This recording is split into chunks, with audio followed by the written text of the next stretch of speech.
Mukapin sa 200 ka mga eskwelahan sa Northern Cebu ang apektado sa linog, diin kapin sa 500 ka mga classrooms hingpit gayud na gusbat tungod sa pagtayog.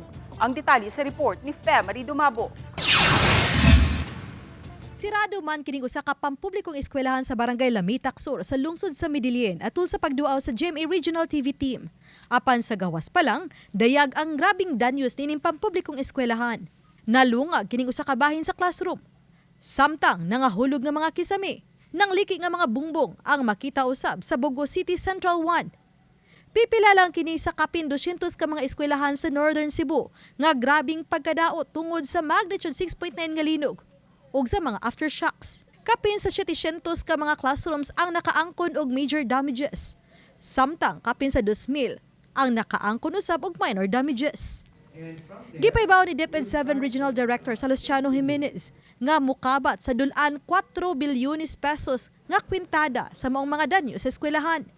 Giangkon ni Jimenez nga nagpadayon pa ang ilang pagkuha og data kay dugang kadaot pa ang naangkon tungod sa padayong nabatyagan nga mga hinay ngadto sa kusog-kusog nga aftershocks. Just recently I received another report from San Remigio that before, let's say, one municipality, one school from 5 major damage classroom to 7.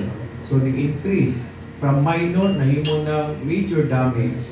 Tungod niini, mipatuman og modular learning ang mga eskwelahan sa Northern Cebu.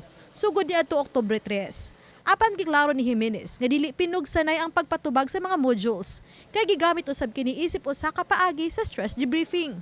For purposes lang nga dili sila kalimot nga mag-eskwela sila. So basta sila dili natin sabi nga ang teacher is diktuhon yun nila nga okay na you have to pass. Kailangan within this week i-pass nimo because wala pa magaling communication. No? Dagan pagaling nga dili sila ka-connect. Nagpadayon karon ang clearing operation sa mga tunghaan nga totally damaged aron maoy pabarugan sa temporary learning spaces sa luwas nga lugar.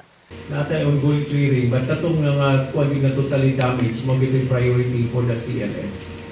Kung kani eskwelahan na we have to make sure nga makabalik yun o at least masitol na ang mga kuan, makabalik yun ang mga bata o face to face regardless of how we will be strategizing it nga kung TLS lang pa ang naadiha, so pwede man nato nga 2 days face to face, another 2 days for modular. Samtang sa talaan sa DepEd 7, usa ka magtutudlo ug 12 ka mga tinun-an ang nakalas. Kapin sa 2,000 ka mga magtutudlo ug 50,000 ka mga tinun-an ang apektado usab sa linog. Dugang ayuda ang ihatag sa DepEd National alang sa mga teaching ug non-teaching staff sa mga public schools. Samtang di siguro usab nga mapaubos sa psychological first aid ang mga tinun-an. Samtang stress debriefing usab sa DepEd personnel nga apektado.